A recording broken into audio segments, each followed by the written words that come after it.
This is Euronews Tonight. Here are your top stories.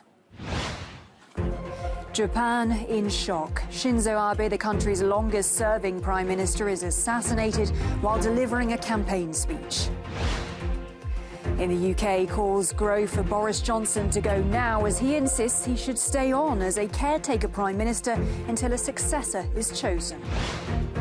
Russia announces an operational pause to regain combat capabilities, but in Luhansk, the governor warns that Severodonetsk is on the verge of a humanitarian disaster.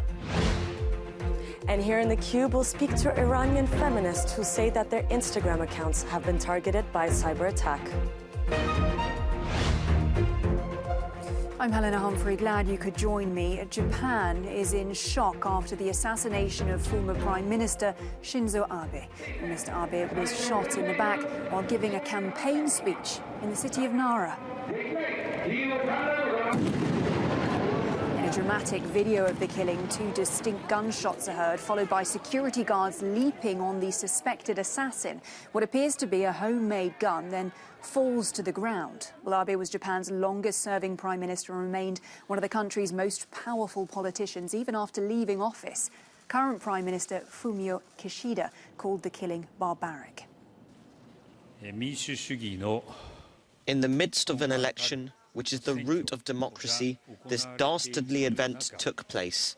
I would like to use the harshest words to condemn this unforgivable act. Well, Abe has dominated politics for a decade and fundamentally changed Japan through his premiership. Isabella Jewell looks back at his life now and career.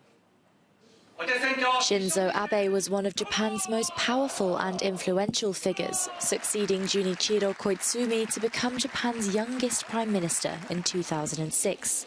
His first term ended abruptly a year later when he resigned due to a health condition and his party losing that year's House of Councillors elections. But he became head of government again in 2012, making history by becoming Japan's longest-serving prime minister, staying in office for nearly 8 consecutive years. Abe was a political blue blood who grew up in a family of nationalist politicians, including Nobusuke Kishi, his grandfather, who was accused of war crimes before becoming prime minister in the 1950s. Abe was perceived as ultra-nationalistic after he visited the controversial Yasukuni shrine that honors Japan's war dead, including war criminals. The move was not popular with South Korea and China. He had a complicated relationship with his Chinese neighbor, with both highs and lows, but managed to keep ties with the country. Loyalists say that a stronger US-Japan relationship is his legacy, but Abe made enemies in politics by pushing his defense goals and other contentious issues through parliament. He was a divisive politician, but undoubtedly Shinzo Abe was a key figure in Japan's political landscape. Now to the UK, where Conservative Party MPs are jockeying for position in the race to succeed Boris Johnson. The British Prime Minister stepped down yesterday after questions about his leadership led to a wave of resignations. Well, Tory centrist Tom Tugendhat was the first to throw his hat into the ring, soon followed by Attorney General Suella Braverman, and the latest to join the fight, former Chancellor Rishi Sunak. But the bookies' favourite for now is Defence Secretary Ben Wallace, who's won recognition for Britain's response to the war in Ukraine. And while Johnson has said he'll remain until a successor is chosen, opposition leader Keir Starmer today called for him to leave at once. My preferred option and the right option is the Prime Minister should go straight away. And I think that there's plenty of people in the Conservative Party who agree with me on that. He shouldn't be desperately clinging on when he has had to leave office because of his disgraceful conduct. And that's why I say the Tory party should remove him. And if they don't, we will step up in the national interest and bring a vote of no confidence. That's what I think should happen. Well, joining me now from the UK is Tobias Ellwood, Conservative MP for Bournemouth East. Welcome to you. Thanks for joining us on the programme. We just heard there from Keir Starmer saying Boris Johnson needs to go now. Are you comfortable with Boris Johnson potentially staying on until the autumn? No, I'm not.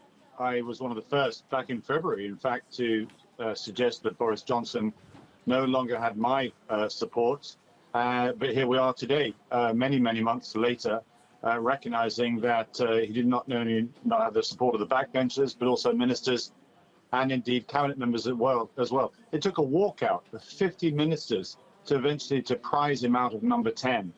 And he could have gone on Tuesday when two senior cabinet members stepped back and said, that's it, this must stop. The trust with the British nation has been breached, and we're going to lose the next general election if the Prime Minister remains as leader. But still, he was defiant to go on until eventually more ministers then resigned. We then had a speech, a resignation speech, which showed no humility whatsoever, no contrition. In fact, it blamed the herd mentality of the backbenchers for his demise. It's for that reason that I don't believe that we can continue to trust the Prime Minister as we normally would as a caretaker Prime Minister during this period of a leadership election. So I do hope the process to choose a new leader is expedited. So you voiced your concern in February. You didn't resign. If so many Conservative MPs were quietly or even vocally concerned about Johnson's behaviour, shouldn't they have acted sooner? I don't know what you mean by didn't resign. I wasn't in government. OK, I was sacked by Boris Johnson a couple of years ago as being a minister. What I did was put forward my letter of no confidence to the 1922 committee, this backbench committee that monitors all these things, in order to trigger 54 letters that would then allow a leadership contest or a vote of no confidence to take place. So I was one of the first there. But ultimately, the party needs to move forward. We need to recognize that the world is watching. We have responsibilities, duties on the international stage, not least to do with Ukraine. The sooner we can conclude this and start to repair our relationships, both nationally and internationally, then the better. You've said previously, if Boris goes, Brexit goes. Do you think there's the possibility now of the UK rejoining the single market? I'm not sure I ever said that. I think the British have made the decision to leave the EU politically. What I have said is that our economic relationship with the EU needs to improve. And I think those in the EU could help Britain with this. Because at the moment, the model of Brexit we have economically means that our exports to the continent are going down. It's our biggest trading partner, and both in services and indeed in goods, they are reducing. That cannot be good for the British economy, neither for the EU as well. So we need to look at this. We need to look at the model. I've suggested potentially looking at the Norway model as perhaps where Britain eventually ends up.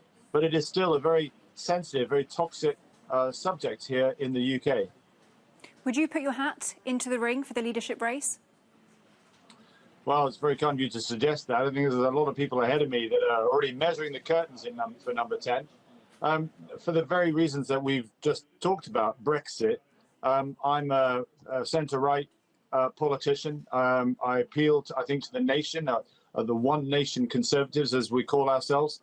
I'm afraid it's still very much a Brexit market, if I can put it that way, that appeals to the base of our party. And it's the base of our party that finally gets the vote, not the general public, in immediately choosing who the next Prime Minister will be. And for that reason, it would be very tricky for me to win. So that's a no, then? Yeah, I'm afraid it's not my time for the moment, maybe in the future. So who would you back? Well, I'm pleased to say we have a number of candidates that could take the party forward, could rebuild that trust with the British people that I spoke about. That could also ensure that we rebuild our friendships with the continent, not least with France and Germany. It's when these three big nations in Europe work together that we are the most effective. And that's exactly what we need to do when it comes to challenging the cost of living crisis and indeed in standing up to Russia. Because I make it clear what's going on in Ukraine now is just a minor fire compared with what we're going to be in for over the next 10 years. It's going to be a bumpy decade, and countries need to work together. And at the moment, NATO is sitting on its hands. Formally, it's taking no participation in Ukraine. We need to change that. Would you book the bookies' favourite, someone who you've worked with, Ben Wallace? Yeah, he hasn't declared yet, I don't think. But certainly, I'm pleased to say Ben is one of a number of candidates that I think many people could live with. He's actually led Britain, leaning forward with, indeed, in supporting Ukraine during this time of crisis. So he's one. Tom Tugendhat, Nadim Zahawi is very, very strong too. So we're pleased to see that we have a number of candidates that we now need to select from, and that'll happen over the next 2 or 3 days. Tobias Ellwood, Conservative MP for Bournemouth East. Thanks a lot for being with us on Euronews tonight. Well, in his resignation speech yesterday, UK Prime Minister Boris Johnson quipped that many would be relieved to learn of his departure, and nowhere does that ring more true than in Brussels. With Johnson elected on a platform of Get Brexit Done, relations between the UK and Europe reached historic lows, and experts say they don't expect that to change anytime soon, as Judith Prescott reports. The fall of Boris Johnson has been received in the EU with a certain satisfaction, but only behind closed doors. In Brussels, nobody believes that things could really change, since the British Tory party remains united on Brexit. But it's also true that relations between Brussels and London were at the lowest point, as Johnson permanently threatened to override the Northern Ireland Protocol. I mean, there are two aspects. One is his personality, that he's inconsistent, he lies, he doesn't keep agreements. So it's very hard for anybody to deal with him, including his own cabinet ministers. That's not something that just Brussels has. On the other hand, he also had a very combative approach to Brexit, because he understood that keeping the Conservative Party coalition of voters together requires a tough line on Brexit, and the way he interpreted that was to be as aggressive towards the EU as possible. Thank you all very much. Among the possible candidates to replace Johnson, there are many that could opt for a more practical approach, but not all of them. The Home Secretary, Priti Patel, is probably the person most interested in confrontation, and so would be the worst candidate from the EU's point of view. The best candidate is more open. I mean, there are quite a few of them could actually end up with a pretty, a return to normal relations. The European Commission answered with a no comment to Euronews' question on Johnson's departure. And for the Czech Republic, the country that at this moment leads the Council, there is some hope. In regard of UK-EU relationship, I hope that it won't have any serious influence on current situation, and I hope that UK will oblige to international law. The relations between Johnson and Brussels were always stormy, even during his time as a correspondent for the Daily Telegraph. He was one of the great promoters of the pro-Brexit campaign, and since he arrived in Downing Street, his permanent questioning of the agreements only made things worse. Few will miss him in Brussels. Judith Prescott, Euronews. Well, the war in Ukraine was top of the agenda at today's G20 meeting in Indonesia, and tensions were quick to emerge between Russian Foreign Minister Sergei Lavrov and Ukraine's Western allies. Lavrov walked out of the proceedings twice, first as Germany's Annalena Baerbock rose to speak, and again just as Ukrainian Foreign Minister Dmytro Kuleba was due to join the session by video. Well, Lavrov accused the West of not wanting to engage in talks and said sanctions against Moscow amount to a declaration of war. Russian President Vladimir Putin warned yesterday that his forces haven't even started anything yet in Ukraine. Well, with more on this, let's bring in our correspondent Galina Polinskaya. Galina, good to see you. What do you make of Putin and Lavrov's recent comments on the war?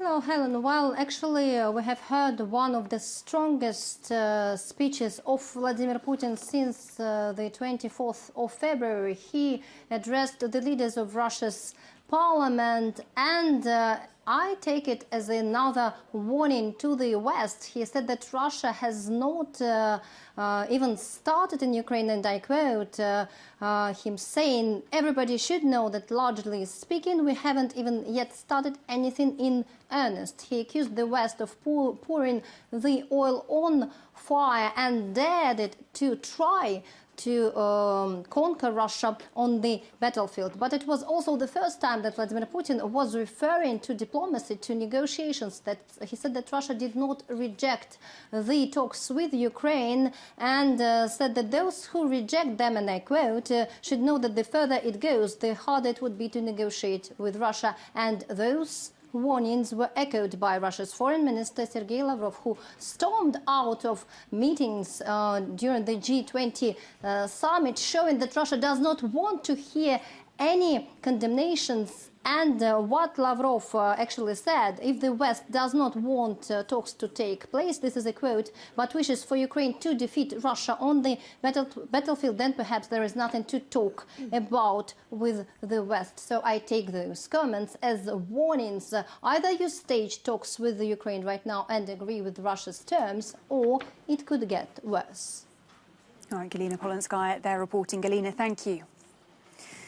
Meanwhile, Moscow has confirmed that it's taking a, quote, operational pause to let its soldiers rest and recover their combat capabilities. Joining me now with more on what that means for the situation on the ground is our correspondent, Sasha Vakulina. Sasha, good to see you. We just heard there from Galina about Moscow's intentions on the ground when it comes to the war. But operationally right now, what is the state of play? Well, Russia confirmed that operationally they're taking this pause in order to regroup, to get those troops, to give them time to rest and to plan what they're going to do further. But also we have to say that it's not really a real pause, so to say, because over the past 24 hours, 40 towns and villages in Donbass have come under heavy attack, according to Ukrainian military. So the fighting still continues, except the difference here now is that Russian forces are saying that they are now not trying to advance much and to gain more territories. Although, as for the movements on the ground in Ukraine, the general staff says that Russian forces are advancing towards the cities of Bakhmut and Slovyansk. These are, of course, the cities in Donbass, which we expected Russian forces to look at after Lysychansk and Severodonetsk. Now, Ukraine has been, of course, acquiring more and more weapons from Western countries since the beginning of this war. Is that starting to change its military strategy? How? Well, this is something that is seen by many analysts as a real game changer. And we have started seeing the first effects and the first results of a new campaign in Ukraine.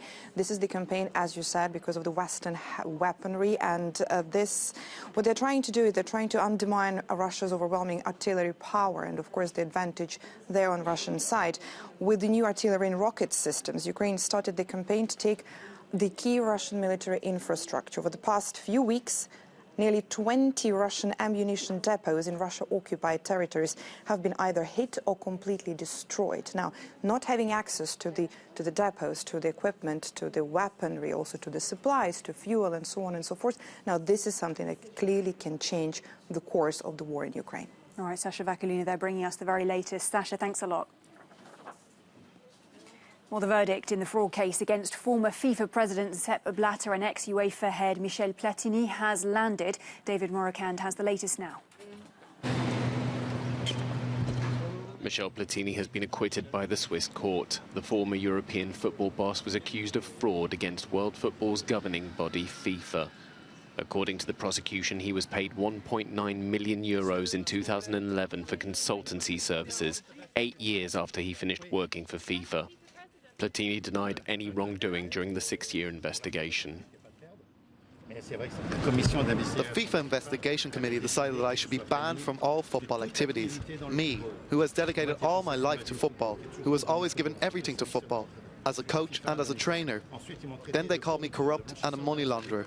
I will not let it go. So we'll have to see how things go. We have time, we'll think about it, but I won't let anything go.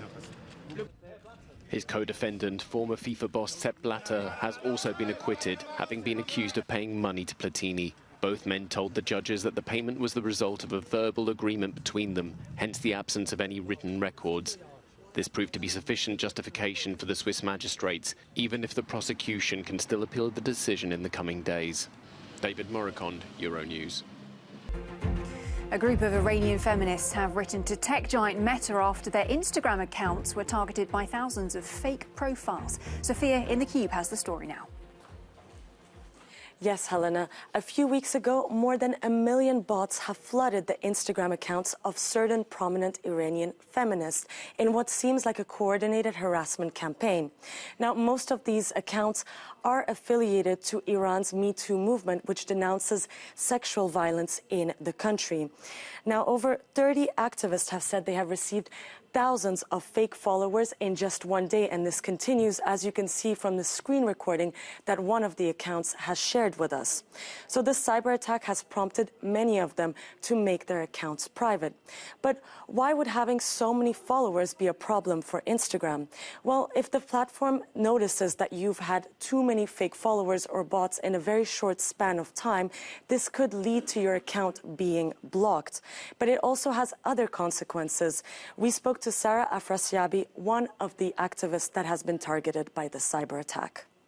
I got more than 60,000 fake followers, and it's continued. They lower my page engagement, so my new post wouldn't reach to my real followers.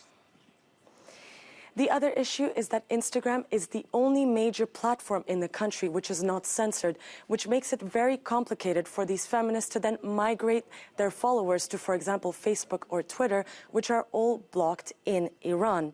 So this has prompted the feminists to write this letter to Meta, which is the parent company of Instagram, calling for a stricter crackdown on these bot campaigns. But the women have told me that they have yet to receive an answer or any sort of support from the company. And this is not the first time that Meta has faced this sort of criticism for their lack of transparency when it comes to making their decisions, as has explained a digital rights expert, Masa Ali Mardani. Meta has a responsibility to do more and to clearly allocate more resources to where it sees problems. How they decide to prioritize what country and what problem is clearly political or profit-driven. The non-profit Curium has published this report recently tracing these bots to at least 2 Pakistani social media marketing firms. But Helena, we still don't really know who really is behind this cyber attack campaign. Fascinating story. Sophia, thanks so much for bringing it to us. You're up to date. Bye for now. See you soon.